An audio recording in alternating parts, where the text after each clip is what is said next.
اب آپ اس مبارک سلسلے کا 19واں حلقہ سماعت فرمائیں۔ صحابہ کی یہ بات سن کر بجائے ڈرنے کے اور ایمان بڑھ گیا، اور ان کی زبان سے نکلا قالوا حسبنا اللہ ونعم الوکیل۔ یہ وہ کلمہ مبارکہ ہے جو سیدنا ابراہیم نے جب آگ میں ڈالے گئے کہا تھا، اور یہ وہ کلمہ مبارک ہے جب صحابہ نے عہد کے مسئلے پہ کہا تھا، اور یہ وہ کلمہ مبارک ہے جب بی بی عائشہ پہ تہمت لگی تو انہوں نے کہا تھا، اور یہ وہ کلمہ مبارک ہے جس کو بی بی ابراہیم الخلیل کی بیوی ام اسماعیل نے جب انہیں چھوڑ کے جا رہے تھے انہوں نے بھی کہا تھا حسبنا اللہ ونعم الوکیل۔ یہ ایک عجیب کلمہ ہے، بس اللہ اس کے پڑھنے کی توفیق دے۔ حتیٰ کہ علماء نے کتابیں لکھی ہیں القول الجمیل فی بیان حسبنا اللہ ونعم الوکیل۔ اس کے بڑے عظیم فوائد ہیں، منافع ہیں، اور اس میں عظیم برکات ہیں کہ آدمی حیران ہو جاتا ہے۔ بہرحال آپ زیادہ علم میں نہ پڑھیں، بس یہ ہے کہ جتنا یاد ہو پڑھ لیا، چلتے پھرتے وضو ہو نہ ہو پڑھتے رہے حسبنا اللہ ونعم الوکیل۔ بس ہر مشکل کے لیے اللہ کی رحمت سے یہ ایک سیر اعظم ہے، بس یقین ہو کر دیکھیں کہ کیسے اللہ کی مدد آتی۔ حتیٰ کہ شاہ ولی اللہ رحمۃ اللہ نے یہ لکھا ہے کہ یہ کلمہ پڑھنے والا اگر یہ سمجھے کہ میرا کام نہیں ہوگا تو کہتے ہیں تو مسلمان ہی نہیں۔ اس کی وجہ وہ کہتے ہیں جب قرآن کہتا ہے کہ جب جس نے پڑھا فانقلبوا بنعمۃ فوراً کامیاب ہو گیا، تو یہ کیسے ناکام ہو گیا؟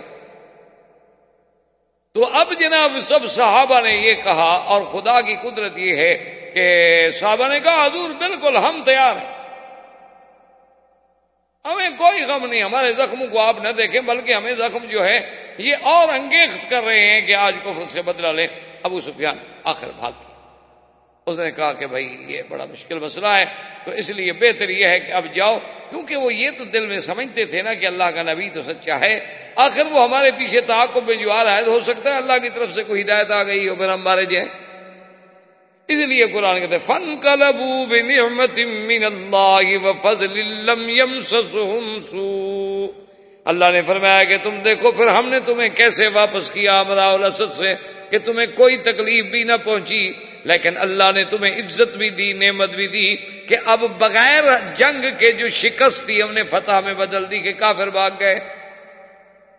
جو فرار ہو ناکام تو وہی ہوتا ہے نا جو بھاگ جائے، جو اپنا گھر چھوڑ کے مدینہ چھوڑ کے 50 میل اور آ جائے لڑنے کے لیے، وہ تو نہیں شکست والا سمجھا جاتا۔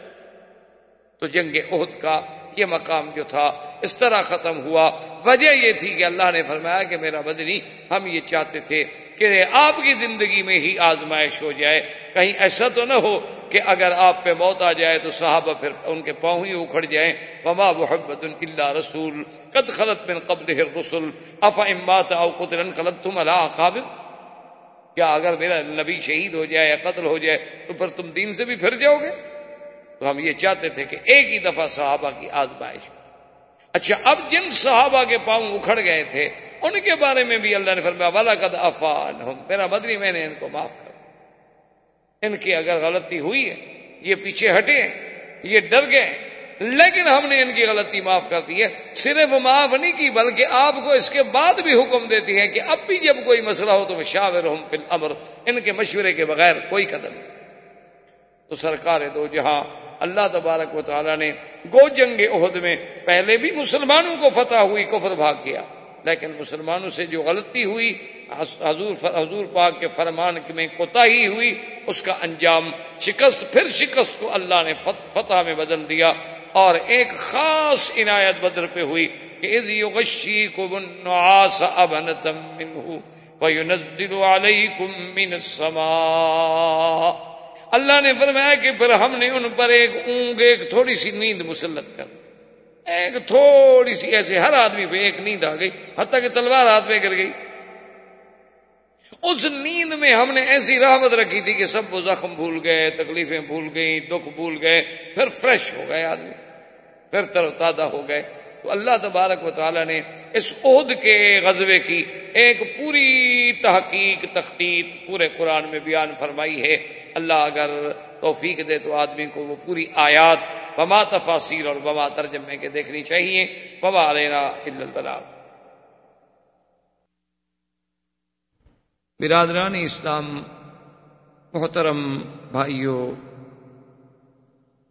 آج کافی وقفے کے بعد الحمدللہ دروس سیرت نبوی کا سلسلہ اللہ کی رحمت سے پھر شروع کر رہے ہیں، کیونکہ رمضان المبارک، اس کے بعد موسم حج، پھر حج کے مصروفیات درس، تو الحمدللہ آج پھر ہم اپنے اس دروس کی جن کا تعلق سیرت رسول پاک صلی اللہ علیہ وسلم سے ہے، جیسا کہ آپ حضرات نے جنہوں نے دروس سنے ہیں، آپ کو یاد ہوگا کہ ہم نے دروس کی ابتدا کی تھی اس دور سے جو حضور سرکار دو جہاں صلی اللہ علیہ وسلم کی پیدائش سے قبل کا دور تھا، اسے زمانہ جاہلیت کہا ہے۔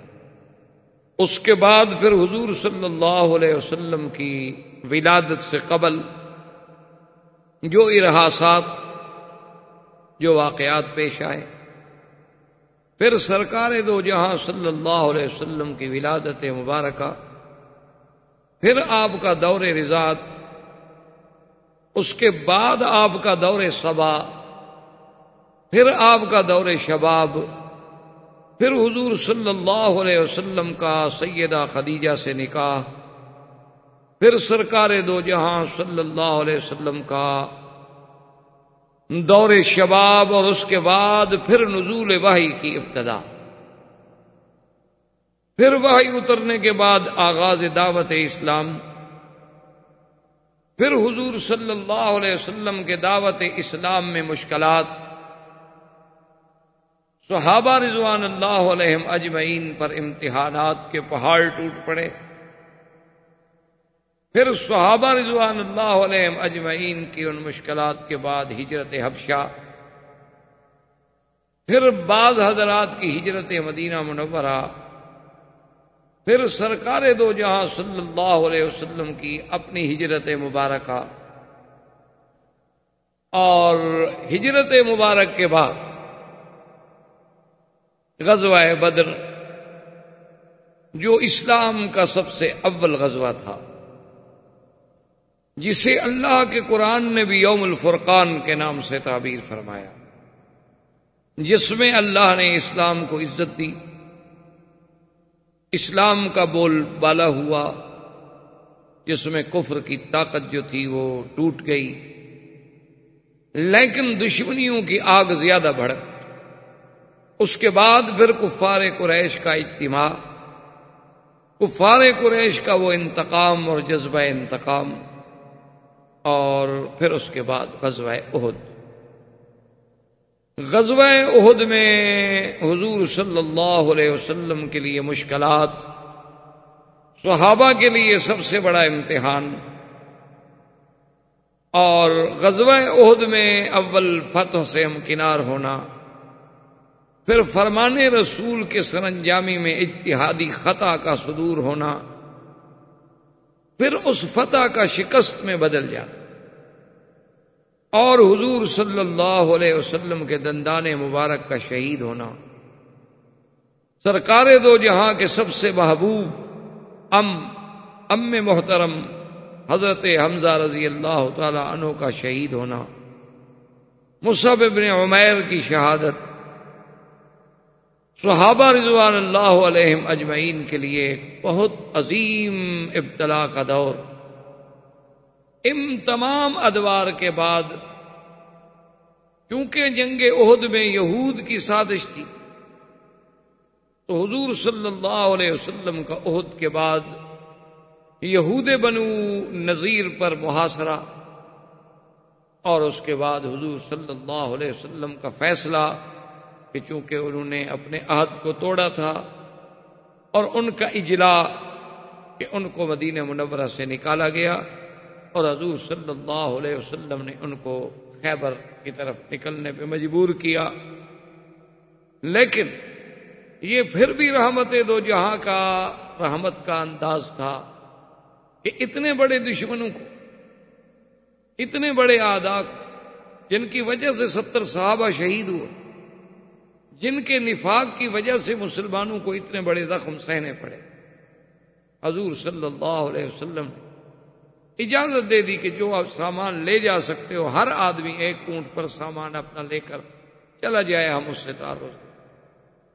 وہ لوگ وہاں سے خیبر میں آئے، خیبر میں آ کر مستقل انہوں نے ڈیرا ڈالا۔ اب مدینہ منورہ میں صرف بنو قریظہ کے کچھ لوگ رہ گئے، بنی قینقاع اور بنو نذیر جو تھے یہ سب کے سب خیبر میں۔ یہاں تک ہم الحمدللہ پہنچے تھے۔ تو اس کے بعد یہ ہوا کہ جب یہودیوں کو اتنا بڑا صدمہ سہنا پڑا کہ وہ تو سینکڑوں سالوں سے مدینہ منورہ میں ڈیرا ڈال کے بیٹھے ہوئے تھے، اور مدینہ منورہ میں ان کا ایک بڑا روب تھا۔ اوس اور خزرج کے قبیلے جو تھے وہ ان کے ایک قسم کے زیر نگیں تھے، کیونکہ ان کے پاس پیسہ تھا، دولت۔ لیکن اسلام کے اس عظمت کے بعد اب یہودیوں کو کسی پل چین نہیں آیا، اور یہ اللہ کے قرآن نے ہمارے سامنے بڑی واضح کر دی ہے بات کہ مسلمانوں سے اگر سب سے زیادہ عداوت کسی قوم میں ہے تو وہ یہود۔ ویسے تو مسلمانوں کے عیسائی بھی دشمن، مسلمانوں کے سکھ بھی دشمن، ہندو بھی دشمن، بدھ مت بھی دشمن، ہر فرقہ کافر جو ہے وہ اسلام کا دشمن۔ لیکن اگر ان کی عداوتوں کو سامنے رکھا جائے تو پھر سب سے زیادہ بغض جو ہے، سب سے زیادہ عداوت جو ہے وہ یہود کے لیے۔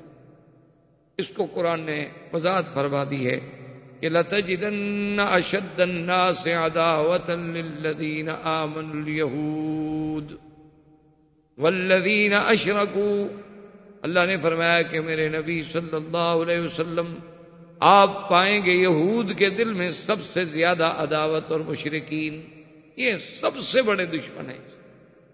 اسی لیے تاریخ عالم کا اگر آپ بنظر غائر مطالعہ کریں اور بنظر انصاف دیکھیں تو اسلام کے خلاف سرکار دو جہاں صلی اللہ علیہ وسلم کے زمانے سے لے کر آج تک جتنی سازشیں ہوئی ہیں، ہو رہی ہیں، ان سب کے پیچھے یہودیوں کا۔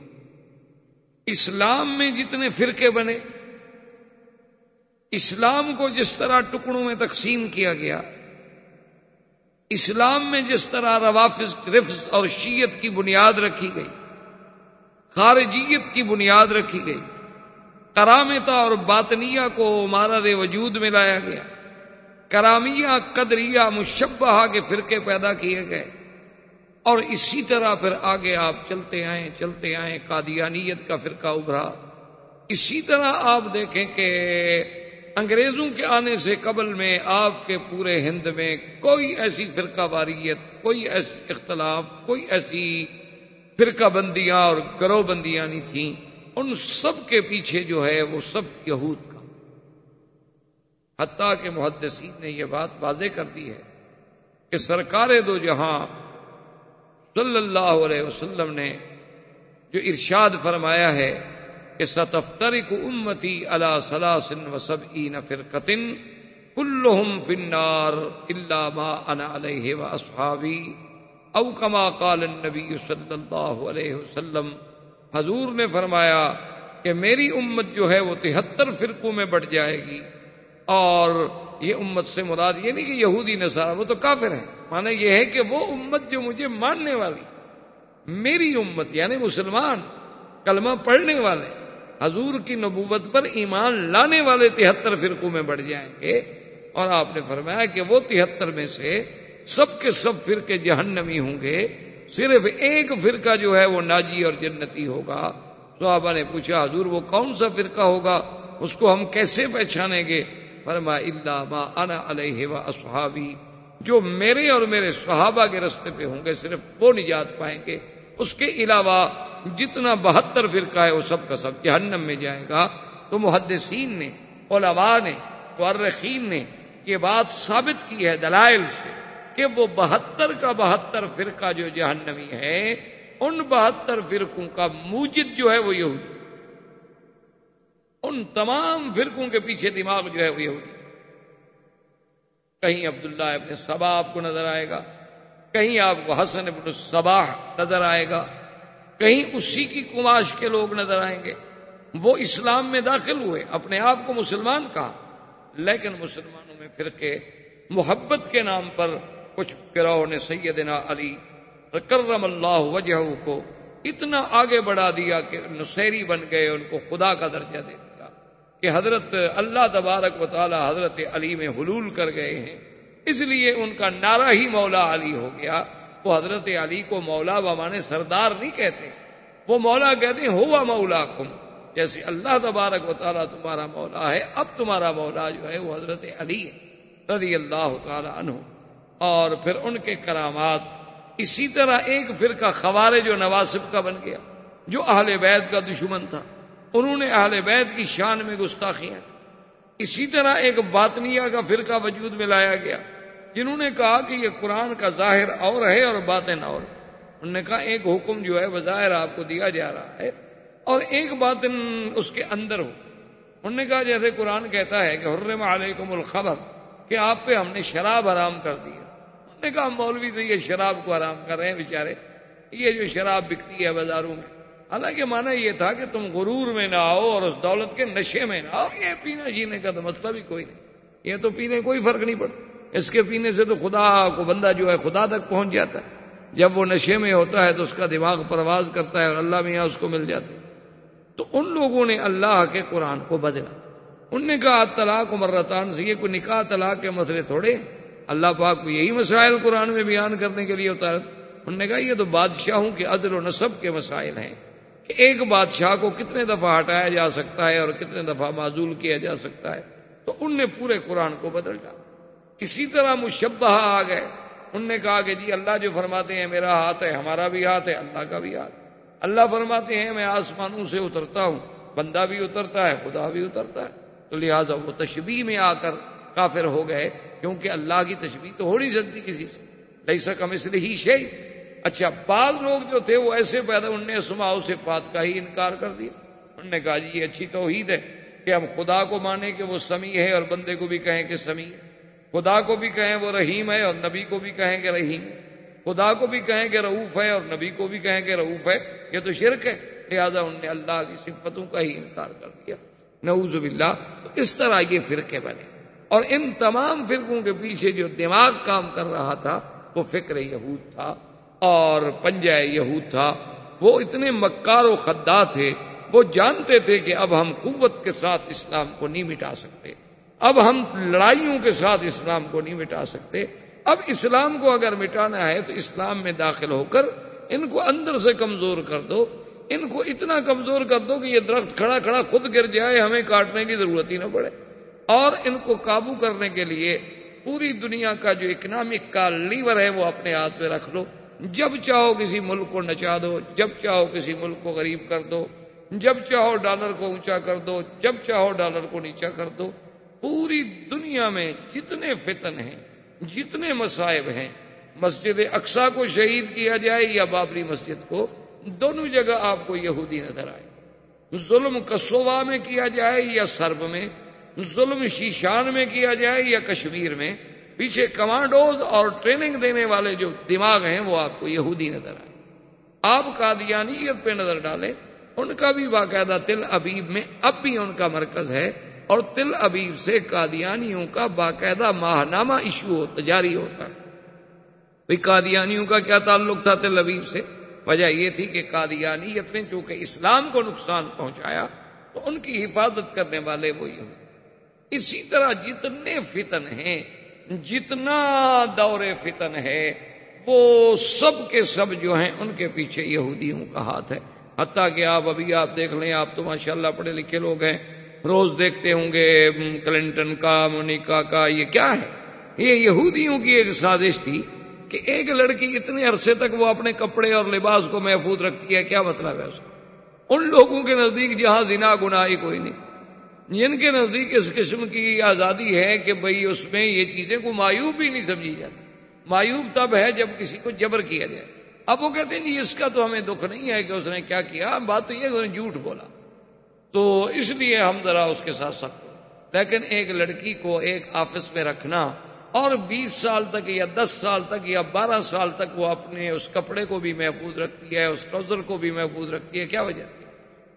اس کو ضائع نہیں ہونے دیتی، اس پہ لگے ہوئے مادے کو بھی محفوظ رکھتی ہے. آپ اسی سے یہودیت کا آپ اندازہ کر لیں. تو یہ وہ یہودی تھے، جب وہ خیبر میں آئے تو اب وہ جل رہے تھے کہ ہمیں اتنا بے عزت کر کے مدینے سے نکال دیا کہ ہم تو مدینے کی بادشاہی کا خواب دیکھ رہے تھے. چہ جائے کہ ہمارے لیے حضور پاک نے حکم دے دیا کہ مدینے سے نکال دو، اور اس کے بعد حکم دے دیا کہ اخرجوہم من جزیرۃ العرب، کہ ان کو جزیرہ عرب سے بھی نکال. تو انہوں نے پھر پلان بنایا جہاں سے ہم اپنے درس کا آغاز کریں. اس لیے میں نے تھوڑا سا پس منظر صاحب کا بیان کر دیا کہ چونکہ آج کل دور یہ ہوتا ہے کہ طالب سے زیادہ استاذ کو مضمون یاد رکھنا پڑتا ہے. میں نے کہا کہ ہم تو کم سے کم یاد کریں، کوشش کریں، کیونکہ پہلے دور میں یہ ہوتا تھا کہ طالب یاد کرتے تھے، استاذ زیادہ محنت نہیں کرتے.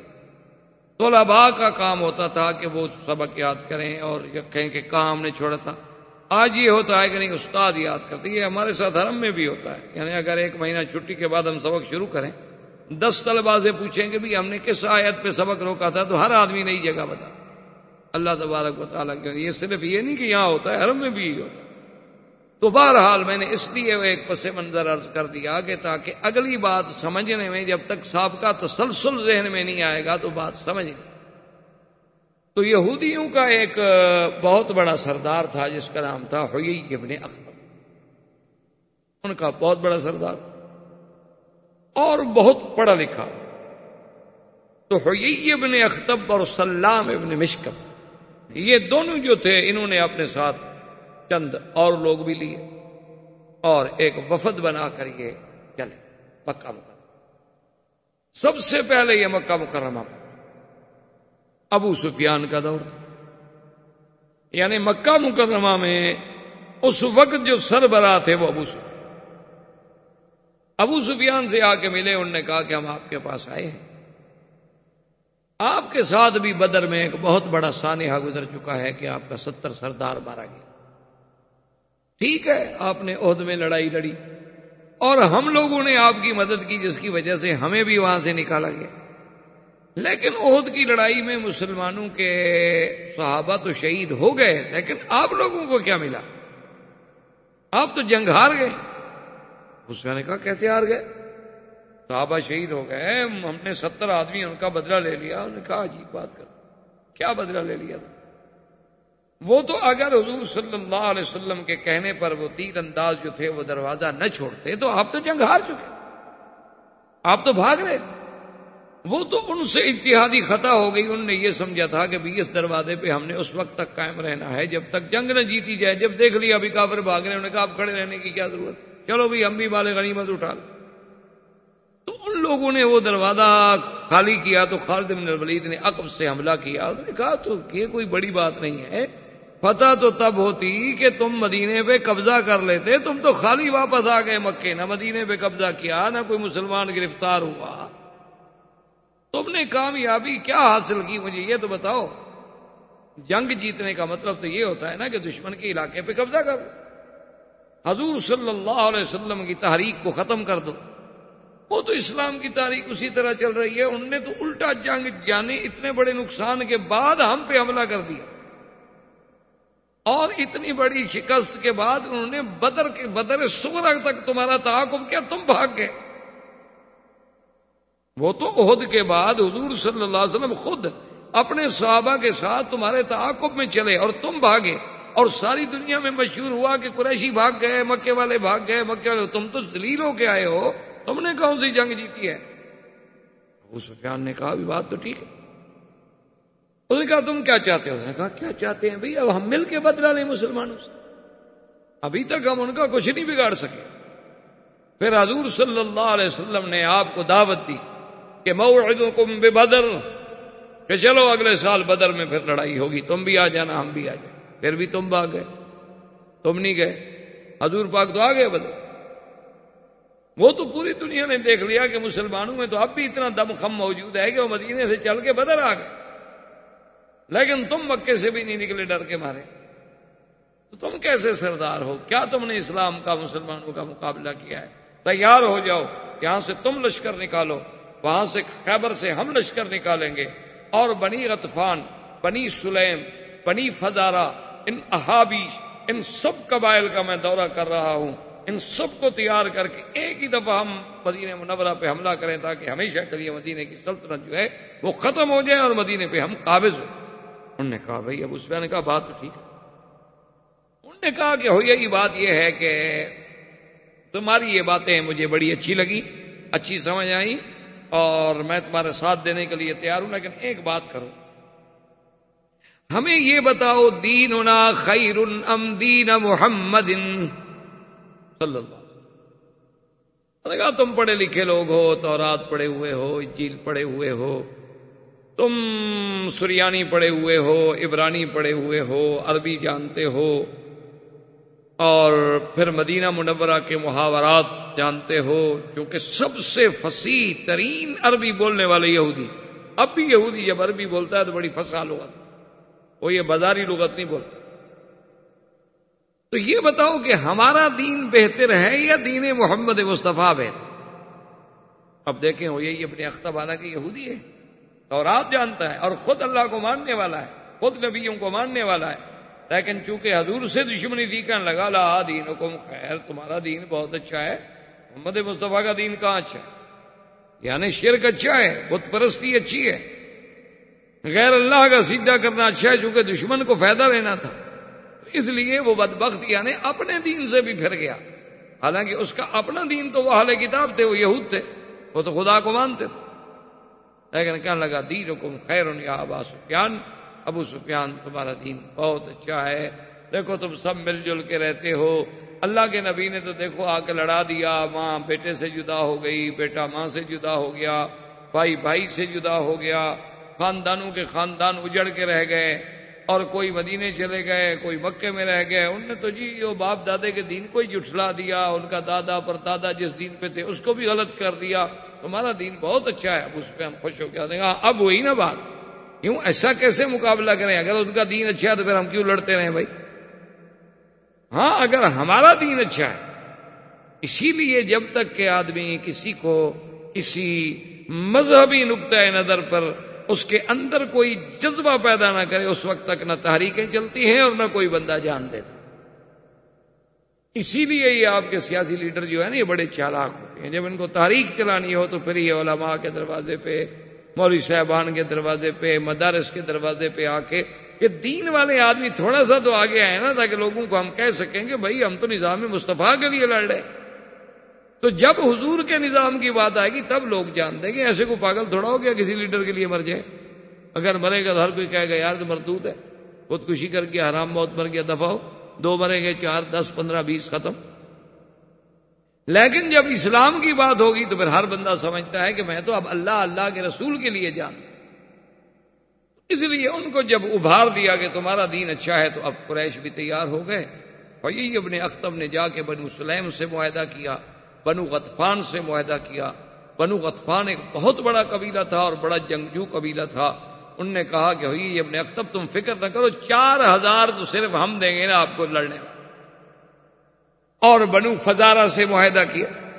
یہ تمام معاہدے ہونے کے بعد آپ یعنی اندازہ کریں کہ 10,000 آدمی اس زمانے میں صرف لڑائی لڑنے والا، 10,000 مقاتل، یعنی آپ سوچیں کہ آج سے 1400 سال پہلے 10,000 آدمی کا جنگ کے لیے نکلنا کوئی معمولی سی بات نہیں ہوتی۔ 10,000 مقاتل تیار ہوا، اور یہ خبریں ایستا ایستا ایستا ایستا چلتے چلتے مدینہ منورہ میں بھی پہنچی کہ یا رسول اللہ صلی اللہ علیہ وسلم، یہودیوں نے اپنی سازشوں کا جال بچھا دیا ہے، ان کے وفود بن گئے ہیں، کوئی وفد کہیں جا رہا ہے، کوئی وفد کہیں جا رہا ہے، اور بڑی زبردست تیاریاں ہو رہی ہیں، اور اب ان کا منشا یہ ہے کہ ایک ہی دفعہ مدینے پہ حملہ کریں، اور جب ایک ہی دفعہ مدینہ منورہ پہ حملہ کریں گے تو بس ہمیشہ کے لیے ان کی قوت کو توڑ۔ حضور صلی اللہ علیہ وسلم نے چونکہ اللہ کا حکم ہے، فرمایا فشاورہم فی الامر، فَإِذَا عَزَمْتَ فَتَوَكَّلْ عَلَى اللَّهِ۔ میرے مدنی صلی اللہ علیہ وسلم جب کوئی مسئلہ پیش آئے تو اپنے صحابہ سے مشورہ، اپنے صحابہ سے رائے لیں۔ حضور پاک نے تمام صحابہ کو بلایا، سیدنا ابو بکر، سیدنا عمر، سیدنا عثمان، سیدنا علی، بڑے بڑے اجلہ صحابہ، تمام صحابہ اکٹھے ہوئے۔ حضور پاک نے ان کو خبر دی اور بتلایا کہ اس طرح ہمارے خلاف ایک محاذ بن چکا ہے، اور یہود، مشرکین، احابیش اور بنو غطفان، بنو سلیم، بنو فزارہ، یہ تمام قبائل مل کر مدینے پہ حملہ کیا۔ اب بتائیں، صحابہ کرام نے اپنی اپنی رائے دی۔ حضرت سلمان فارسی رضی اللہ تعالی عنہ کھڑے ہوئے، انہوں نے کہا کہ یا رسول اللہ صلی اللہ علیہ وسلم، اگر اجازت ہو تو میں کچھ عرض کر سکتا ہوں؟ انہوں نے فرمایا کہ ہاں، بات کر۔ انہوں نے کہا حضور جب اس قسم کے حالات پیدا ہو جاتے تھے نا فارس میں، کیونکہ اس زمانے میں فارس سپر پاور تھا، روم سپر پاور تھا، فارس کا جو لقب تھا بادشاہوں کا وہ کسریٰ تھا، اور روم کا جو ہے وہ ہرقل۔ تو یہ اس وقت کی، اس زمانے کی بہت بڑی سپر پاور تھی۔ انہوں نے کہا کہ فارس میں یہ ہے کہ اگر کسی مقام پر کسی قلعے کو، کسی علاقے کو، کسی شہر کو بچانا ہے اور ہماری طاقت کم ہے، دشمن کی طاقت بہت زیادہ ہے، تو ہم پھر خندق کھودتے ہیں۔ حضور پاک نے فرمایا وہ خندق کیا ہوتی ہے؟ کیونکہ عرب میں تو پہلے خندق کبھی کھودی نہیں گئی، اسلام میں تو کبھی خندق کا کوئی تصور بھی نہیں تھا۔ اس نے کہا حضور خندق ایسے ہوتی ہے جیسے ایک ندی کھود دی جائے، ایک نہر کھود دی جائے، وہ اتنی چوڑی ہوتی ہے کہ گھوڑا پھلانگ کے نہ گزر سکے، اور اتنی گہری ہوتی ہے کہ کوئی اندر اگر اس کے آ جائے تو پھر اس کو چڑھنے میں دقت ہو، اور اتنی طویل ہوتی ہے کہ جہاں سے دشمن کے آنے کا خطرہ ہے اس راستے کو روک دے۔ تو یہ خندق جو ہے یہ ہمارے لیے ایک دفاع کا کام کرتی ہے۔ اس کا فائدہ یہ ہوتا ہے کہ اگر دشمن کی طاقت 1000 ہے اور یہاں اگر آپ نے 100 آدمی بھی مورچے میں بٹھا دیا ہے تو وہ 1000 آدمی اندر نہیں آ سکتے، کیونکہ جب اندر آئے گا تو کیسے آئے گا؟ آخر خندق میں اترے گا تو جو تیروں والے دیکھ رہے ہیں وہ انتظار کرتے رہیں، چڑھنے کی کوشش کرے گا، اترے گا، وہ تیروں پہ رکھ لیں گے اس کو، اور گھوڑے جو ہیں وہ پھلانگ نہیں سکتے، اور دشمن اتر کے پھر چڑھے تو یہ کوئی مذاق تو ہے نہیں، اونٹ بھی پھلانگ نہیں سکتے ہیں۔ تو وہ جو ہے ہمارے لیے ایک بہت بڑا حصار ہوتا ہے۔ ہم کھانے کا، پینے کا، پانی کا اندر سب کچھ رکھ لیتے ہیں کہ بھی اگر محاصرہ لمبا ہو جائے اور دشمن زیادہ دیر بیٹھ جائے تو ہم کم سے کم بھوکے تو نہ مر جائیں۔ تو یہ سارے انتظام کرنے کے بعد حضور نے فرمایا کہ بھی میری رائے میں تمہاری رائے بہت اچھی ہے، میں اس کو قبول کرتا ہوں اور ہمیں خندق کھودنی چاہیے۔ اسی کے لیے اس غزوے کا نام جو ہے احادیث مبارک میں غزوہ خندق، اور اسی لیے اس کا نام غزوہ احزاب۔ احزاب کہتے ہیں حزب، یعنی مختلف جماعتیں ٹکڑے ٹکڑے بن کے ایک حزب بن کے آ گئی میدان میں، کیونکہ یہ بھی تو مکے والے اور یہودی اور غطفان اور فزاری اور سلیم، یہ سارے احابیش مل کے آ رہے تھے، اسی لیے اس کا نام غزوہ احزاب بھی ہے اور اس کا نام غزوہ خندق۔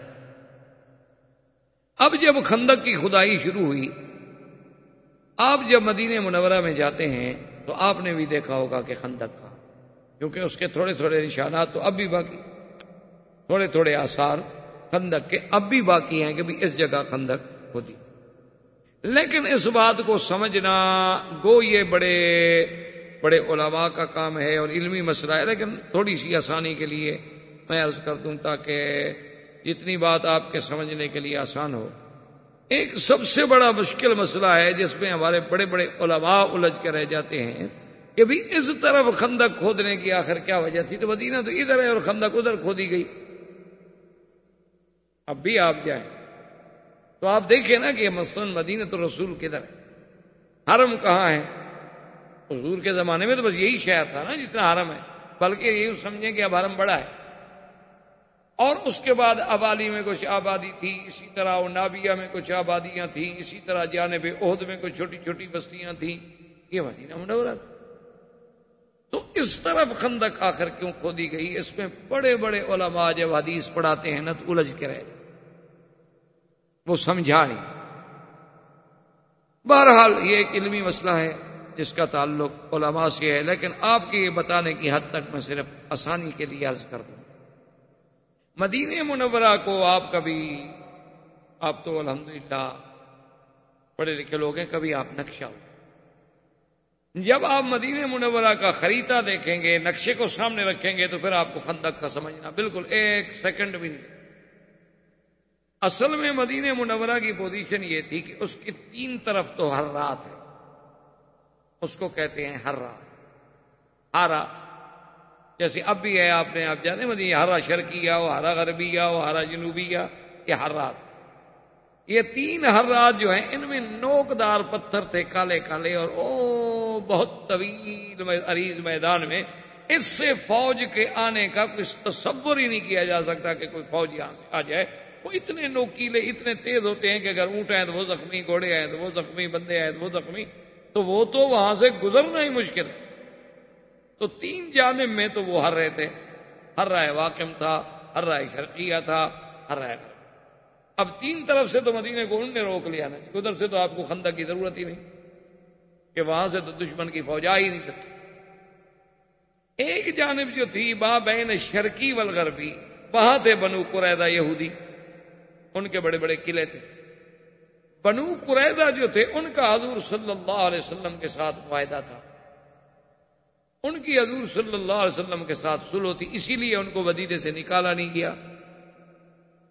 بنو قینقاع اور بنو نذیر کو تو اجلا کر دیا گیا، لیکن بنو قریظہ کو یہاں سے اجلا نہیں کیا گیا، نکالا نہیں گیا، کہ ان کا معاہدہ تھا۔ انہوں نے کہا حضور آپ کا دشمن ہماری طرف سے حملہ آور نہیں ہو، چاہے ہم اس کو دولت سے روکیں، پیار سے روکیں، طاقت سے روکیں، لیکن ہم آپ کے دشمن کی مدد نہیں کریں اور اپنا راستہ نہیں دیں گے آپ کے خلاف، اور آپ ہمارے دشمن کو ہمارے خلاف راستہ نہیں دیں اور نہ اس کی مدد کریں گے۔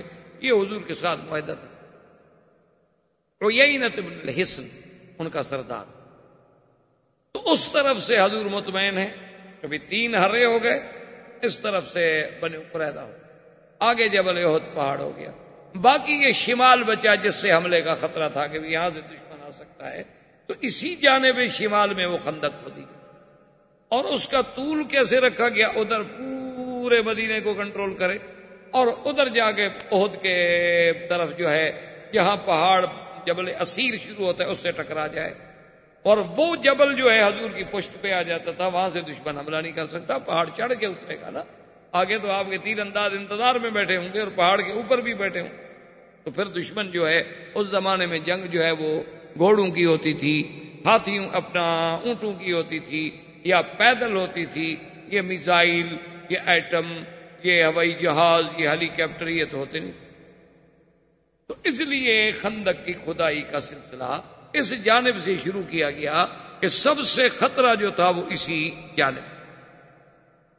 اب جناب جب اس طرف سے کھدائی کا سلسلہ شروع ہوا تو اب دیکھیں کہ انتظام حضور پاک نے یہ فرمایا کہ 10 آدمیوں کی ایک ٹولی بنا اور ہر 10 آدمیوں پر ایک بندے کو امیر بنا دیا گیا کہ یہ 10 آدمی ہیں ان کے سردار، یہ 10 آدمی ہیں ان کے سردار، اور ہر 10 آدمی کے ذمہ یہ تھا کہ اس نے 40 ہاتھ جو ہے وہ کھدائی کر، عرض اتنا ہو کہ بھئی گھوڑا جمپ کر کے بھی کراس نہ کر سکے، نیچے اتنا ہو کہ کوئی جلدی سے نیچے سے اوپر چڑھ بھی نہ سکے، اور لمبائی اس کی ہوگی ادھر مدینہ منورہ سے لگے گی اور ادھر جبل اسیر سے جا کے، تو یہ طے ہو گیا، اور اس پر حضور صلی اللہ علیہ وسلم کے صحابہ نے عمل کرنا شروع کر دیا۔ اور یہ صحیح حدیثوں میں ہے کہ جب وہ خندق کھودی جا رہی تھی تو اس وقت صحابہ مل کر ایک رجز پڑھتے تھے کہ اللہم لا عیش الا عیش الآخرہ فاغفر الانصار والمہاجرہ، کہ اللہ اگر کوئی عیش ہے، آرام ہے، تو وہ آخرت کا، دنیا تو کچھ نہیں، دنیا میں تو آرام ہے ہی نہیں، یہ دنیا تو ہے ہی کانٹوں کی سے، یہاں تو دشمنوں کو آرام ملتا ہے، اپنوں کو تو آرام نہیں ملتا، اور یا اللہ مہاجر و انصار کی مغفرت فرما۔ یہ صحابہ گا رہے ہیں رجز پڑھ رہے ہیں اور کھود رہے ہیں اور کھدائی ہو رہی ہے اور مقابلہ چل رہا ہے۔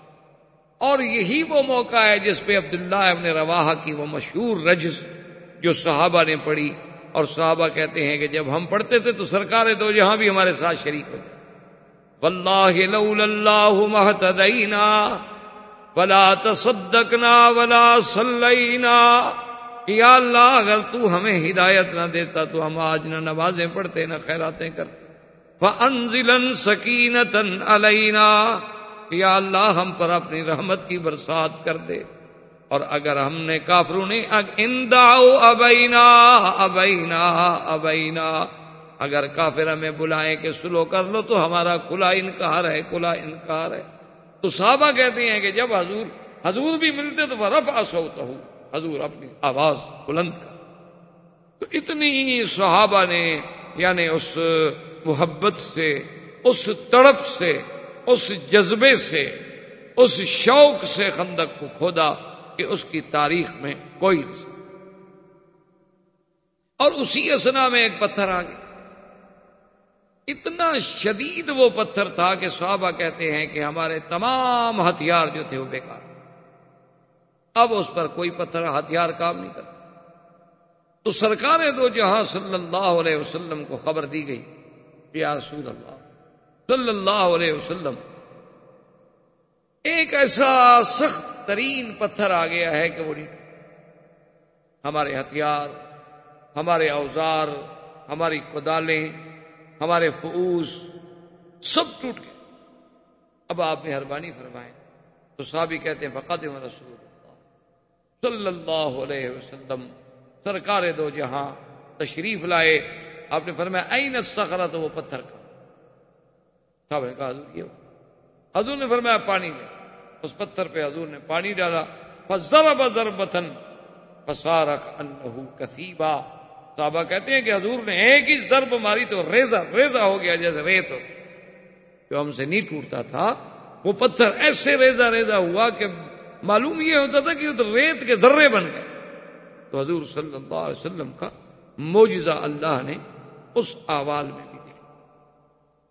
پھر کھدائی شروع ہو، اس کے بعد ایک اور پتھر جس پہ تمام صحابہ نے پھر زور لگا دیا کہ بھی بار بار اب ہم حضور کو تو تکلیف نہ دیں، لیکن جو ہے خدا کی شان ہے کہ وہ پتھر بھی نہیں ٹوٹا۔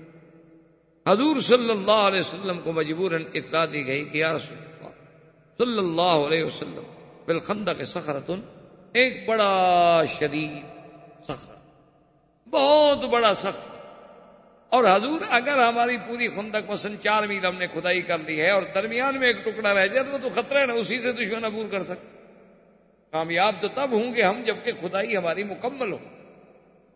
اب جب وہ پتھر آیا تو حضور صلی اللہ علیہ وسلم پھر تشریف لائے، آپ نے پھر اپنے ہاتھ مبارک میں کدال پکڑی اور فرمایا اللہ اکبر، آپ نے ضرب ماری اس پتھر پہ۔ صحابہ کہتے ہیں اس سے ایسا نور نکلا کہ پورا خندق کا ماحول جو تھا وہ روشن، ایسے معلوم ہو جیسے کہ اس کے اندر سے آگ نکلی ہے یا روشنی نکلی ہے یا لائٹ نکلی ہے۔ بعد میں تو یہ سمجھا کہ پتھر پہ جب لوہا لگتا ہے تو ایسی کوئی چنگاری نکلتی ہے، لیکن ایسی چنگاری تو نہیں ہوتی کہ پوری خندق روشن ہو جائے، پورا ماحول روشن ہو جائے، پورا علاقہ روشن۔ حضور نے دوسری ضرب ماری تو دوسری روشنی، اور فرمایا اللہ اکبر، صحابہ کہتے ہیں فصرخ رسول، حضور نے پوری آواز سے کہا اللہ اکبر، آپ نے پھر تیسری ضرب ماری، اس سے پھر روشنی نکال، اللہ اکبر، اور ریزہ ریزہ۔ صحابہ نے کہا حضور ہم نے سمجھ نہیں آئی، ایک تو ہمیں سمجھ نہیں آئی کہ اتنی بلند آواز سے تو آپ نے کبھی بھی اللہ اکبر نہیں کہا، اور ایک بات ہمیں سمجھ نہیں آئی کہ چلو پتھر پہ لوہا لگے تو اس سے کوئی نہ کوئی روشنی نکل آتی ہے، چنگاریاں پھوٹ پڑتی ہیں، لیکن اتنی بڑی روشنی کہ پورے خندق کا علاقہ روشن ہو جائے، پورے لوگ حیران ہو جائیں، یہ کیا بات؟ تو حضور پاک نے فرمایا کہ جب میں نے پہلی ضرب ماری تو اس روشنی میں اللہ نے مجھے روم کا علاقہ دکھلایا اور اشارہ ملا کہ محمد پاک تیرے صحابہ اور تیری اسلام کی فوج تو روم بھی فتح کرے گی۔ وہ پورا علاقہ دکھلایا گیا مجھے روم کا کہ وہاں تک میرا اسلام جائے گا۔ جب میں نے دوسری ضرب ماری تو اللہ نے مدائن فارس کا علاقہ دکھایا کہ میرا مدنی یہ بھی تمہارے زیر نظر۔ جب میں نے تیسری ضرب ماری تو مجھے سنا اور یمن کا علاقہ دکھایا گیا کہ یہ بھی اسلام کے صحابہ کھڑے ہیں، کہتے ہیں صدق رسول اللہ. کہ اب حالانکہ دیکھیں کہ حالات یہ ہیں کہ اپنی حفاظت کے لیے خندق کھودی جا رہی ہے جان بچانے کے لیے، لیکن وہ اللہ کا نبی خبر یہ دے رہے ہیں کہ سپر پاور ختم ہو جائے. خبر یہ دے رہے ہیں کہ ایک وقت آئے گا کہ جب اسلام یہاں پہنچے گا وہ علاقہ بھی ہم فتح کریں گے. یہ باتیں صرف ایمان والے کے دل میں یقین بن سکتی تھیں، کسی دشمن کے دل میں تو یقین نہیں بن سکتی. وہ اس طرح ایک لطیفہ بھی ہوا اس دفعہ امریکہ کے سفر میں جب ہم گئے تھے. ایک حدیث مبارک میں یعنی آپ حیران ہوں گے، ایک حدیث مبارک میں لفظ ہیں باقاعدہ کہ حضور نے فرمایا کہ قیامت سے پہلے میری امت کے کچھ لوگ جو ہیں وہ بیت الابیض کو فتح کریں. وائٹ ہاؤس، بیت الابیض کا کیا معنی ہے؟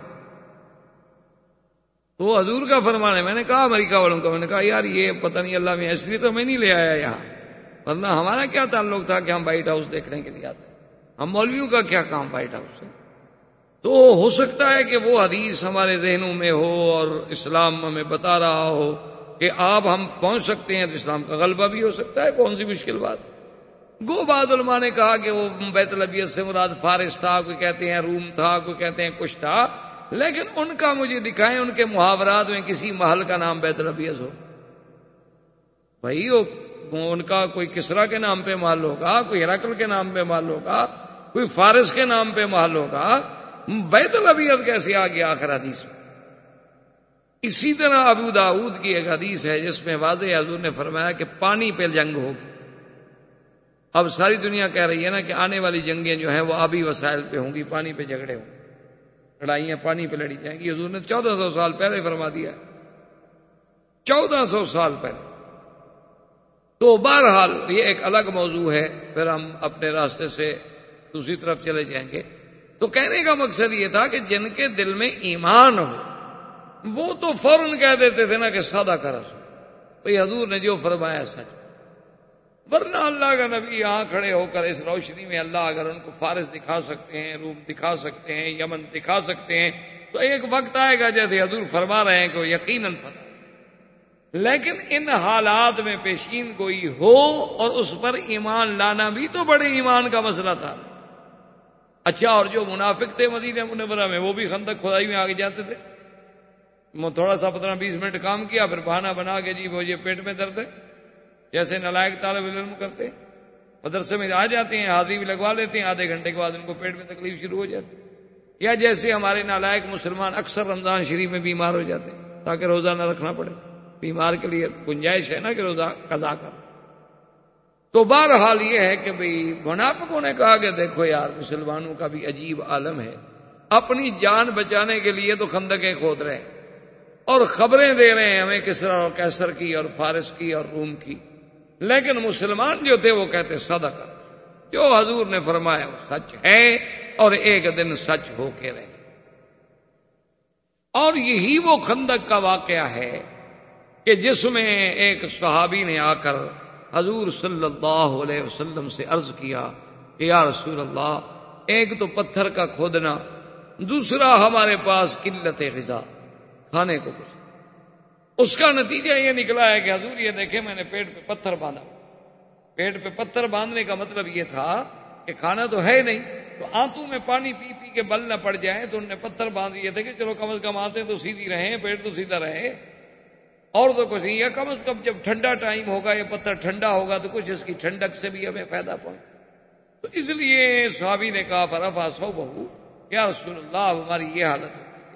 فرفع صوبہ رسول اللہ صلی اللہ علیہ وسلم، حضور پاک نے بھی اپنا قمیص مبارک اٹھایا تو آپ نے 2 پتھر، آپ نے فرمایا کہ تم نے تو 1 پتھر باندھا ہوا ہے نا، میں اللہ کا نبی ہو کر بھی تو 2 پتھر باندھے ہوئے ہوں. اللہ کا شکر کرو، اللہ آزمانا چاہتے ہیں تو ہم کیا کریں. حضرت جابر بن عبداللہ فرماتے کہ جب میں نے دیکھا کہ حضور صلی اللہ علیہ وسلم کی حقا کا اور بھوک کا یہ حالت ہو گئی کہ حضور کے پیٹ پہ پتھر بندھے ہوئے، تو میں جلدی سے دوڑا گھر میں اور اپنی بیوی سے آ کے پوچھا کہ گھر میں کچھ ہے؟ اس نے کہا کہ ہاں ایک چھوٹا سا بکرا ہے، چھوٹا سا اناک، اور گھر میں کچھ جو ہے، اور گھر میں کچھ زیت ہے۔ میں نے کہا مجھے یہ بتاؤ کہ یہ اگر کھانا پکایا جائے تو کتنے آدمیوں کو کافی ہو جائے گا؟ میں نے حضور کو دیکھا ہے، مجھ سے تو برداشت نہیں ہوتا۔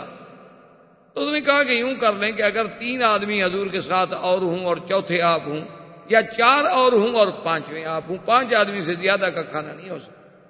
ہمارے پاس جو جو ہے، جو آٹا ہے، جو زیت ہے، جو گوشت نکلے گا 1 سے 1.5 کلو 2 کلو نکلائے گا، تو یہ 5 آدمیوں سے زیادہ کا نہیں ہو سکتا۔ تو حضور صلی اللہ علیہ وسلم کو جا کے جلدی دعوت کرو، میں اس وقت تک کھانا تیار کر دوں۔ حضرت جابر ابن عبداللہ رضی اللہ تعالی عنہ تشریف لائے، آ کے حضور کی خدمت میں کہا کہ حضور میں نے ایک بات کہنی ہے اور علیحدگی میں کہنی ہے۔ حضور فرمایا ٹھیک۔ فسر الی رسول اللہ، اس رازداری میں آ کے بات کی۔ اس نے کہا رسول اللہ ہمارے گھر میں اتنی کھانا ہے کہ یا تو آپ رابع ہوں او خامس، یا تو آپ چوتھے ہوں یا آپ 5ویں، اس سے زیادہ کھانا نہیں ہے گھر۔ اور فرمایا اچھا ٹھیک۔ حضور نے اپنے کپڑے مبارک جھاڑے اور خندق سے باہر آئے، خندق کے کنارے پہ کھڑے فرمایا یا معاشر الانصار والمہاجرین ہلموا الی دعوت جابر، آؤ سب کٹے ہو جاؤ، دعوت کر رہے، تمام صحابہ کام چھوڑ دیں، جابر کی دعوت ہے۔ حضرت جابر کہتے ہیں میرے تو پاؤں تلے زمین نہیں گئی، میں نے اجازت دی، میں نے کہا حضور میں گھر جا کے ذرا انتظام کرتا ہوں۔ اب ہاں ٹھیک ہے، میں دوڑا آیا تو میرے چہرے پہ ہوائیاں اڑ رہی ہیں۔ بیوی نے کہا ماں بھی کہا جابر کیا ہو گیا تمہیں؟ میں نے کہا کیا ہو گیا؟ 5 آدمی کا ہمارے گھر میں کھانا ہے، حضور سارا لشکر لا رہے ہیں، وہ تو 400 آدمی آ رہا ہے۔ اس نے کہا مجھے یہ بتاؤ حل اخبرت رسول اللہ صلی اللہ علیہ وسلم ام لا، مجھے یہ بتاؤ کہ تم نے حضور کو بتلا دیا تھا کہ ہمارے گھر میں کیا ہے؟ میں نے کہا میں نے بتلا دیا۔ تو اس نے کہا کہ پھر جس نے بلایا ہے وہ جانے، اس کا خدا جانے، تم کیوں مرے جا رہے ہو؟ ہم نے تو نہیں بلایا نا، ہم نے تو حضور کو بلایا۔ اب حضور نے دعوت دی ہے تو پھر اللہ جانے، اللہ کا رسول جانے، ہم کیا کر سکتے؟ حضور تشریف لے آئے، آپ نے فرمایا ابھی کہاں ہے وہ دیکھی گوشت؟ جی کہاں ہے وہ آٹا ہے؟ آپ نے اپنا لعاب مبارک ڈالا، دعا فرمائی، اور اس کے بعد آپ نے فرمایا کہ ایسا کرو کہ 10-10 آدمیوں کی ٹولی بٹھا دو اور روٹیاں دیتے جاؤ، روٹی میں سالن ڈال کے ایک آدمی کو دیتے جاؤ۔ اب جناب جابر کہتے ہیں کہ جی ہم چلا رہے ہیں اور چلا رہے ہیں اور چلا رہے ہیں، اور میں ادھر دیگچی کو دیکھتا ہوں، جتنا ہم نکالتے جا رہے ہیں اتنا زیادہ ہوتا جا رہا ہے، جتنا ہم نکالتے جا رہے ہیں اتنا زیادہ ہوتا جا رہا ہے، تمام لشکر کھا کے چلا گیا۔ اور حضرت جابر کہتے ہیں خدا کی قسم ہے میں حیران تھا کہ بھئی سالن پہلے سے بڑھ گیا ہے یا کم ہو گیا ہے، مجھے سمجھ نہیں آیا۔ تو حضور نے فرمایا جابر کیوں پریشان، ان اللہ رزقنا، اسی نے رزق دیا ہے، یہ تو اسباب کی بات ہے، اصل رزق دینے والے تو وہ ہیں جس میں چاہیں برکت عطا فرما دیں، اس میں چاہو تم بھی کھاؤ، گھر والوں کو بھی کھلاؤ، سب۔ تو حضور صلی اللہ علیہ وسلم کا یہ معجزہ عظیمہ جو سیاہ اور صحیحین میں، بخاری اور مسلم اور بڑی بڑی عظیم کتابوں میں، کہ جس میں کثرت طعام، کہ ایک محدود طعام کا بڑھ جانا، محدود آٹے کا بڑھ جانا، محدود سالن کا بڑھ جانا، اسی طرح جب چند یوم اور گزرے ہیں تو یہ تو اللہ ائمہ محدثین، ائمہ مجتہدین، ائمہ فقہا، اصحاب رسول اللہ صلی اللہ علیہ وسلم پہ کروڑوں رحمتیں فرمائے کہ انہوں نے یہ بھی لکھا ہے کہ حضور جب خندق سے مٹی نکالتے تھے انہوں نے کہا کہ 2 کیفیتیں ہیں، یا تو حضور اپنا ہاتھ یوں آگے باندھ لیتے تھے اور یہاں مٹی رکھ لیتے تھے اور اینٹیں اور پتھر رکھ لیتے، یا کبھی حضور پھر اپنا ہاتھ یوں باندھ لیتے اور کہتے بھی یہاں پیچھے سے پتھر رکھ دو اور مٹی رکھ دو اور جا کر باہر پھینک، یعنی اس کیفیت کو بھی محفوظ رکھا ہے جس کیفیت سے حضور صلی اللہ علیہ وسلم نے خندق سے مٹی نکالی۔ تو تھوڑی دیر، کئی دن گزرنے کے بعد فاقہ پھر شدید ہو گیا، تو بی بی عامرہ بنت رواح ان کو پتہ چلا، تو ان کے پاس کوئی تھوڑی سی کھجوریں تھیں، کوئی 1 کلو 2 کلو، وہ کہ ان نے وہ کھجوریں بھیجی کہ عبداللہ ابن رواحہ اور باقی اس کی فیملی کے لوگ جو تھے وہ سب وہیں پتھر پہ کام کر رہے تھے، انہوں نے کہا کہ کھجوریں میرے گھر والوں کو، رشتہ داروں کو دے دو تاکہ وہ بیچارے کچھ تو گزارا کریں۔ جب ان کے پاس کھجوریں آئیں تو انہوں نے کہا کمال ہے، ہم کیسے کھا سکتے؟ انہوں نے کہا بھائی یہ تو لے چلو حضور کی خدمت میں، پہلے ہم حضور کو تو شریک کریں نا اپنے ساتھ۔ جب حضور صلی اللہ علیہ وسلم کی خدمت میں وہ 1 کلو 2 کلو کی کھجوریں پیش کی گئیں تو حضور نے فرمایا کہ اچھا بھائی ایسا کرو کہ آواز دے دو تمام صحابہ کو کہ سب آ جاؤ بھی کھجور کی دعوت ہے، بی بی امرہ کی دعوت۔ تمام صحابہ دوڑ کے آ گئے۔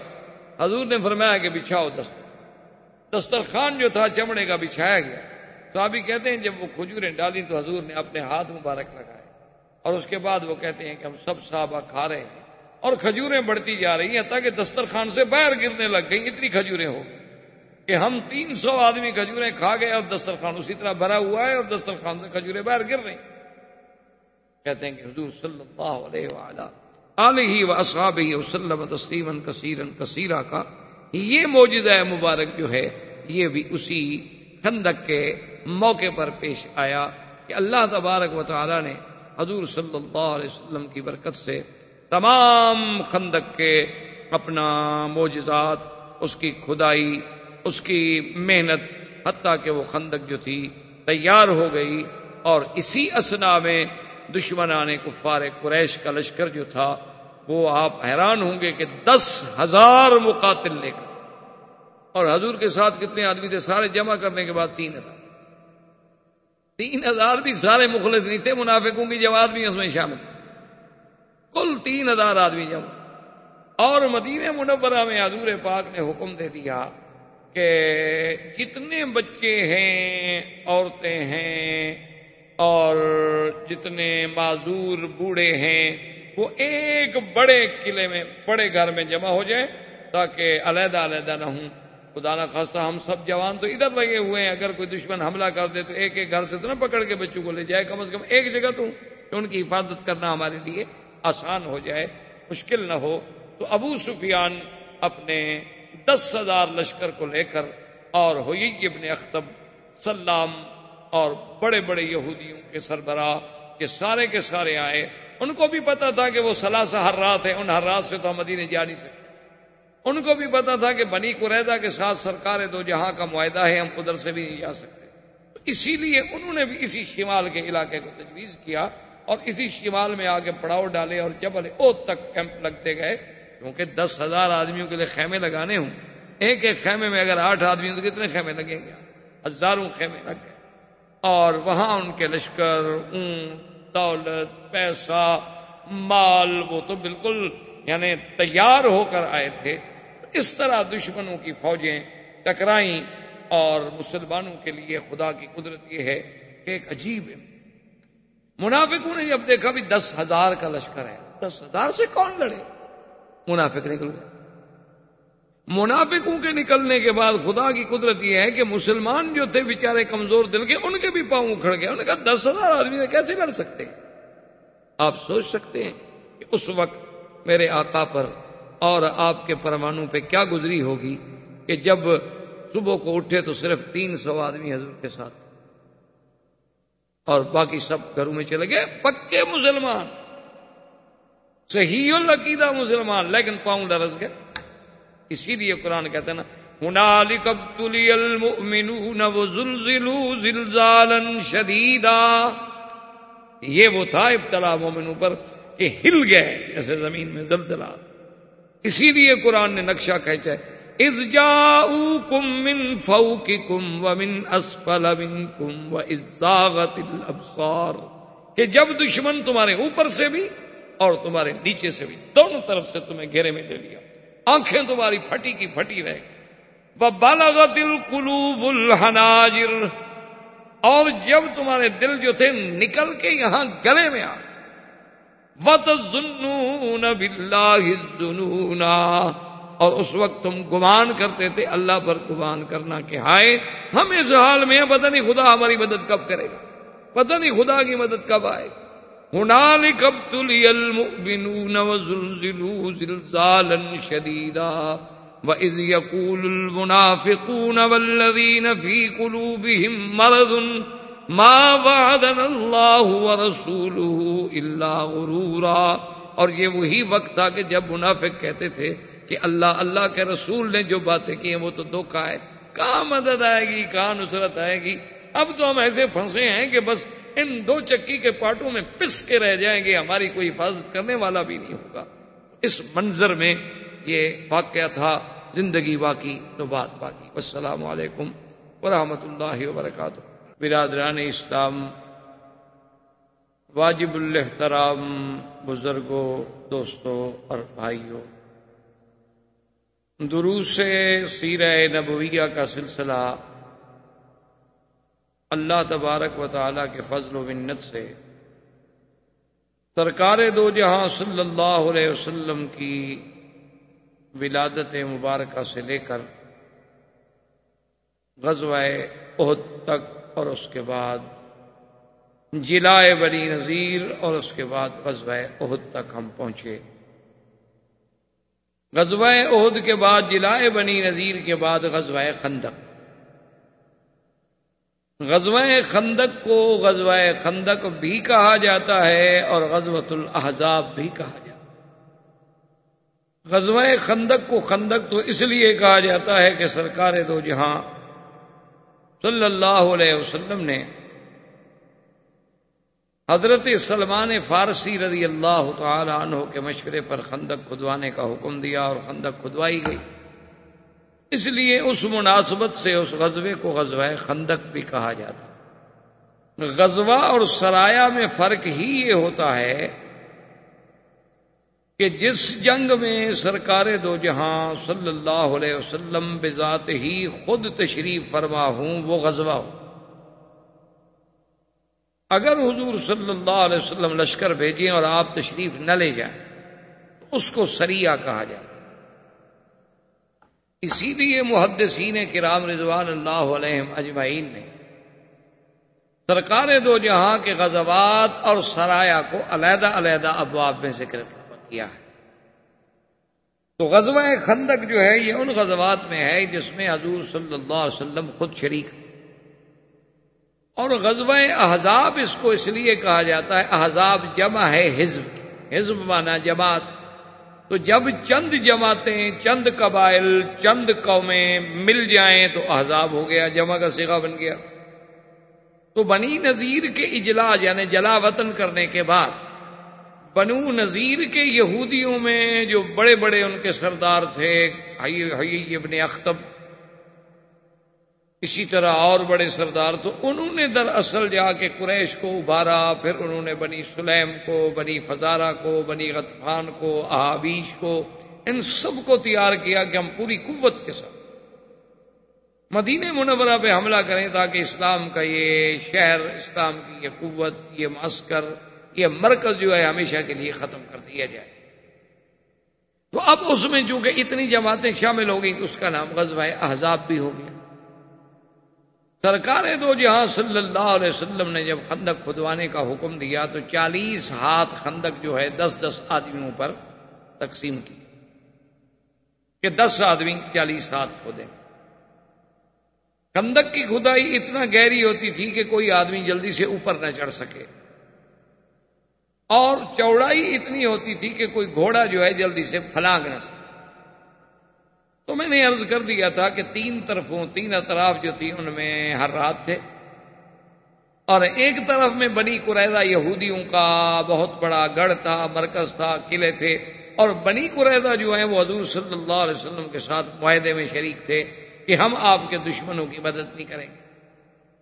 تو اس طرف سے حضور صلی اللہ علیہ وسلم چونکہ مطمئن تھے تو اب صرف وہ علاقہ تھا جو مدینے کے شمال میں آتا، تو اسی لیے وہاں خندق کو کھودا گیا، اور اس کو لمبا اتنا کیا گیا کہ ادھر مدینہ منورہ سے ٹکرا جائے اور ادھر جبل اسیر سے ٹکرا جائے۔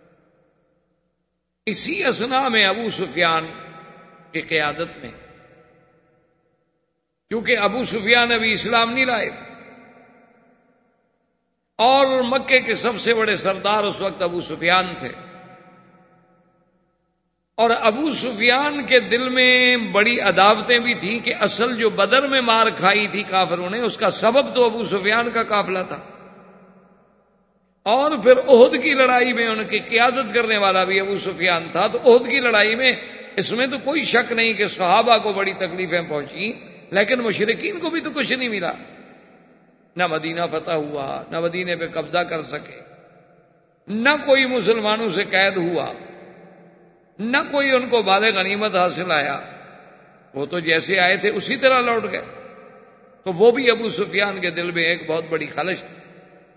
تو اس لیے وہ 10,000 کا لشکر لے کر، اور اس زمانے میں 10,000 لڑائی کرنے والے مقاتل، یعنی 10,000 جوان لڑنے کے لیے تیار ہو کے آئے. یہ کوئی معمولی سا حملہ نہیں شمار ہوتا. اور مسلمانوں کی تعداد جو تھی صرف 3,000. جب یہ لشکر آ گیا اور شمال مغرب میں انہوں نے پڑاؤ ڈال دیا، وہ تو ایک بستی آباد ہو گئی.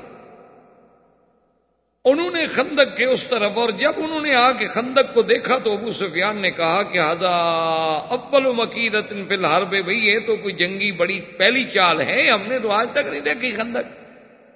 کیونکہ مکے والوں نے تو کبھی خندق دیکھی بھی نہیں تھی، نہ مدینے والوں نے دیکھی تھی.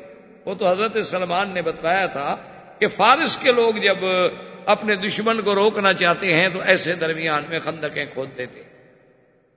تو کہنے لگا کہ یہ بہرحال ایک جنگی چال ہے، اس پر ہمیں سوچنا پڑے گا، ہمارے لیے ہے نئی بات. ادھر جناب جب یعنی محاصرہ روز بروز تنگ ہوتا چلا گیا، اور خدا کی قدرت یہ ہے کہ حالات ایسے پیدا ہو گئے کہ ابو سفیان نے حیی ابن اخطب، جو سب سے بڑا یہودیوں کا سردار تھا، اس سے کہا کہ بھئی جا کے بنو قریظہ سے بات کرو، وہ تو تمہارے یہودی ہیں، ورنہ مسلمانوں سے ہم اس حال میں نہیں لڑ سکتے. چاہے ان کے پاس 3,000 آدمی ہیں، زیادہ آدمی نہیں ہیں، لیکن درمیان میں خندق ہے. اگر وہ صرف ایک صف بنا کر خندق کے مقابلے پر تیر اندازوں کی بٹھا دے تو ہمارا تو کوئی آدمی خندق عبور کر ہی نہیں سکتا. جا کے بنو قریظہ سے بات کرو. اب ہمارے پاس ایک ہی راستہ ہے کہ بنو قریظہ اللہ کے نبی کے ساتھ جو معاہدہ کیا ہے وہ توڑ دیں اور ہمیں راستہ دیں. تو جب بنو قریظہ ہمیں راستہ دیں گے تو ہم اپنی آدھی فوجیں جو ہیں بنی قریظہ کی طرف سے، یعنی جنوب شرق کی طرف سے، اور آدھی فوجیں جو ہیں شمال کی طرف سے، تو جب ادھر سے ہم داخل ہوں گے تو مسلمان ادھر متوجہ ہوں گے، پھر ہم خندق عبور کر لیں، ورنہ تو خندق کا عبور کرنا بڑا مسئلہ. حیی ابن اخطب جو ہے وہ جبل احد کے پیچھے سے بہت لمبا چکر کاٹ کے، کیونکہ اب وہ شمال سے جنوب شرق میں آنا چاہتا ہے، مسلمانوں سے تو گزر نہیں سکتا، تو پیچھے سے جاتے ہوئے وہ جناب بنو قریظہ کے حصون پہ، ان کے قلعے تھے بڑے بڑے، ان کے محلات تھے، بڑی دیواریں تھیں بڑی، وہاں پہنچا. اس کے ساتھ 2 آدمی اور بھی تھے، اور اس نے بنی قریظہ کا جو سردار تھا اس کو آواز دی، کعب کو آواز دی، کعب القرظی کو. اس نے کہا کہ کعب، میں حیی ابن اخطب ہوں اور میں تمہارے ساتھ بات کرنے کے لیے آیا ہوں. اور وہ اپنے محل پہ بیٹھا ہوا تھا، تو اس نے وہیں سے ملازم سے کہا کہ اس سے کہو میں تمہارے ساتھ کوئی بات نہیں کرنا چاہتا. اس نے کہا عجیب آدمی ہو تم، یہودی ہو، یہودیوں کے ایک قبیلے کے سردار ہو، اور تم بنی قریظہ کے سردار ہو، میں بنی نذیر کا سردار ہوں. ہم مذہب ہیں، ہم مسلک ہیں، میں تمہارے گھر پہ دروازے پہ چل کے آیا ہوں تمہارے لیے بات کرنے کے لیے، تم عجیب آدمی ہو، میرے ساتھ بات کرنے کے لیے بھی تیار نہیں ہو، یہ کیا بات ہوئی؟ تو میری بات نہ مانو لیکن میرے ساتھ بات تو کرو. اس نے کہا کہ دیکھو بھائی بات سنو حیی ابن اخطب، ہمارا معاہدہ ہے محمد الرسول اللہ صلی اللہ علیہ وسلم، اور میں اپنا معاہدہ نہیں توڑنا چاہتا، میں اللہ کے نبی کے کسی دشمن سے بات بھی نہیں کرنا چاہتا، میں جانتا ہوں تم کیوں آئے ہو.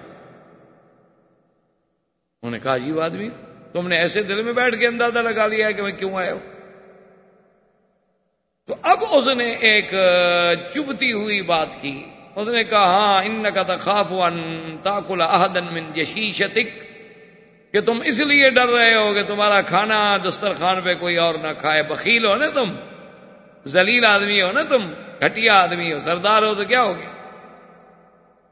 اب اس کو غیرت جاگی، اچھا مجھے تانا دیتے. اس نے کہا جاؤ. وہ تو اس کے گھر میں جانا چاہتے تھے نا، اور یہ تانا جو تھا عرب برداشت نہیں کر سکتا تھا. کوئی اس کو کہے کہ تیرے دسترخوان پہ کھانا نہیں ملے گا، یا تمہارے گھر میں کسی کو روٹی نہیں ملتی ہے، تم روٹی کھلانے سے بخیل ہو، ڈرتے ہو. یہ تو ایسا تانا تھا کہ عرب کانپ جاتے تھے کہ تو قیامت تک ہمارے دل میں عیب لگ جائے. اسی لیے وہ واقعہ ہے کہ جب سیدنا عثمان رضی اللہ تعالی عنہ کے زمانے میں قرآن شریف کی تدوین، قرآن شریف کی جمع ہو رہی تھی، آپ قرآن لکھا محفوظ کیا جا رہا تھا. تو وہ اس بستی کے لوگ جن کے پاس سیدنا موسیٰ علیہ السلام اور حضرت خضر گئے تھے اور انہوں نے کھانے سے انکار کر دیا تھا. سیدنا موسیٰ علیہ السلام گئے کہ ہم مسافر ہیں، مہمان ہیں، فابوا ان یضیفوہما، انہوں نے انکار کر دیا ہم نہیں مہمان بناتے، ہمارے پاس کوئی کھانا وانا نہیں، جاؤ. انطاکیہ کی وہ بستی تھی.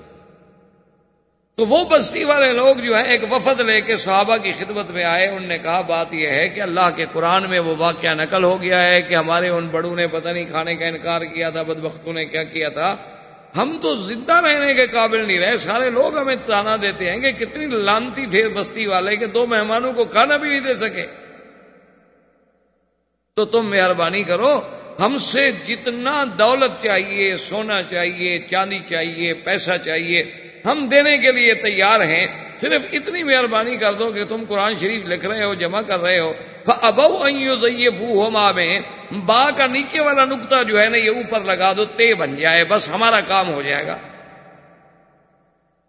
کیونکہ اگر نیچے نقطہ لگائیں تو پڑھا جائے گا نا ابوا ان یضیفوہما، اور اوپر اگر 2 نقطے لگا دو تو فاتوا ان یضیفوہما کہ بستی والے بھاگ کے آئے گا جی دعوت قبول کریں. تو انکار کے بجائے ان کی دعوت ہو جائے گی تو ہماری عزت بچ جائے گی. انہوں نے کہا بدبختو، عجیب لوگ ہو تم، اب اللہ کے قرآن کی زبر زیر بدل دیں گے؟ تم چاہے سارا ملک ہمیں دے دو، ہم خدا کا قرآن کیسے بدل سکتے؟ کیونکہ اگر ہم یہ صرف ایک نقطہ بدل دیں وہ تو پھر پورے قرآن میں تشکیک ہو گئی، چونکہ پورا واقعہ بدل گیا. یہ کیا کہہ رہے ہو؟ اور اللہ کا قرآن غیر محرف و غیر مبدل ہے، جس میں نہ نقطہ بڑھایا جا سکتا ہے نہ کم کیا جا سکتا ہے، تو اللہ کی حفاظت میں ہے. اگر ہم ایک جگہ لکھ دیں گے تو کیا ہو جائے گا؟ جو سینوں میں محفوظ ہو چکا ہے وہاں کون پڑھے گا؟ اسی لیے یہ بھی قرآن کا اس 21ویں صدی کا معجزہ سمجھیں کہ آج بھی جو پوری دنیا میں شیعہ یہ شور کرتا ہے کہ یہ قرآن ناقص ہے، محرف ہے، مبدل ہے، اور اصل قرآن جو ہے وہ مصحف علی اور مصحف فاطمہ ہے جو غار میں محفوظ ہے، اور منتظر مہدی کے پاس ہے، وہ جب آئیں گے تو وہ نکال کے لے آئیں گے، قائم آل محمد جب ظاہر ہوگا تو وہ لے کے آئے گا. تو اللہ کی شان دیکھیں کہ صنعا یمن میں سیدنا علی کے اپنے ایک ہاتھ اور قلم سے لکھا ہوا قرآن مل گیا، اور اس پر پوری دنیا کے بڑے بڑے جرمنی اور یورپ ان کے بڑے بڑے ماہرین جو ہیں آثار قدیمہ کے، ان کی تحقیق کے بعد یہ بات پایا، ثبوت کو پہنچ گئی کہ واقعی یہ اتنا 100 سال پہلے لکھا گیا ہے اور یہ صحیح نسخہ ہے.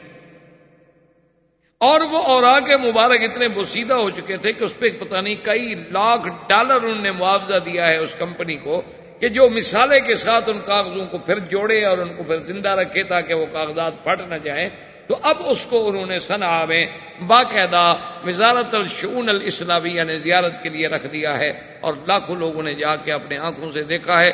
اور سیدنا علی کا جو اپنی قلم کا لکھا ہوا ہے قرآن اس میں، اور حضرت عثمان کے قرآن میں ایک زبر زیر کا فرق بھی نہیں. تو بہرحال جب اس کو اس کی بخل کا تانا دیا گیا تو اس نے بلا لیا اور بیٹھے. تو حیی ابن اخطب بڑا چرب زبان تھا، بڑا بولنے والا آدمی تھا. اس نے کہا کہ آپ کیا بات کر رہے ہو، عجیب بات، میں نے ساری دنیا کو ہلا ڈالا کہ بھئی میں نے مکہ سے قریش کو نکالا، بنو غطفان کا 4000 کا لشکر لے کے آیا، بنو فزارہ، بنو سلیم، احابیش، ان سب لوگوں کو میں لے کے آیا کہ ایک ہی دفعہ مسلمانوں کی قوت کو ہمیشہ کے لیے ختم کر دیں. اب تم یہاں معاہدہ کر کے بیٹھے ہوئے، کیا معاہدہ ہے بھی تمہارا ان کے ساتھ؟ جب تم ان کو نبی نہیں مانتے، وہ تمہیں مسلمان نہیں مانتے، تو کس بات کا معاہدہ یار؟ عجیب بیوقوف آدمی ہو.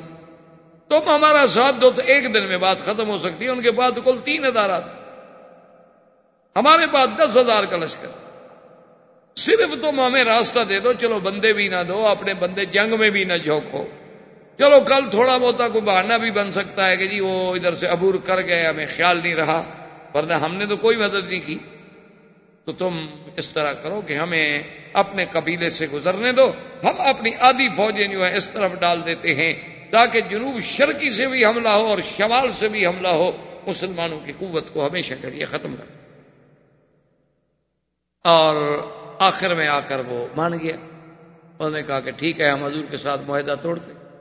حضور صلی اللہ علیہ وسلم کو بھی اڑتی ہوئی خبر پہنچی کہ یہودی جو ہیں بنی قریظہ وہ تو معاہدہ توڑ رہے ہیں، اب اگر وہ معاہدہ توڑ دیں تو بات ہی ختم ہوگی، وہ جنوب شرقی جو ہے وہ تو محفوظ نہ رہا مدینہ منورہ کا۔ تو حضور صلی اللہ علیہ وسلم نے فوراً 2 حکم جاری کیے۔ ایک تو آپ نے سعد ابن معاذ اور سعد ابن عبادہ رضی اللہ تعالی عنہما، یہ دونوں سعد اور حقیقتاً بھی سعد تھے، ان کو بلایا کہ دیکھو تمہارے تعلقات ہیں، چونکہ یہ دونوں جو تھے یہ قبیلہ اوس کے سردار تھے، اور قبیلہ اوس اور خزرج جو ہے، خزرج قبیلہ جو تھا ان کا تعلق تھا یہود بنی نذیر سے، وہ ان کے حلفاء تھے، اور قبیلہ اوس جو ہے یہ بنی قریظہ کا حلیف تھا۔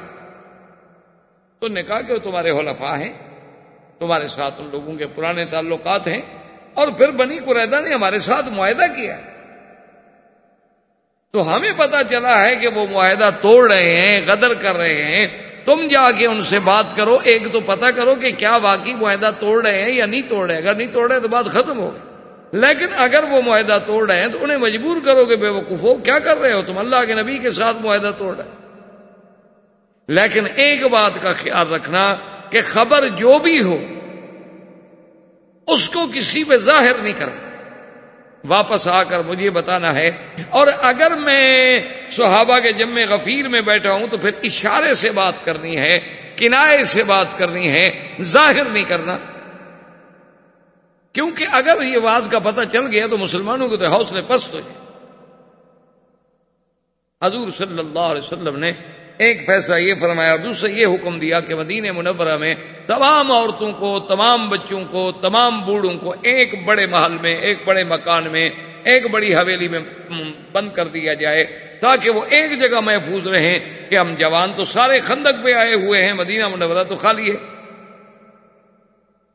اگر خدا نہ کرے کوئی دشمن حملہ کر دے تو پھر عورتوں اور بچوں کی حفاظت کرنا تو مشکل ہو جائے، ایک ایک گھر پہ کون پہرا دے؟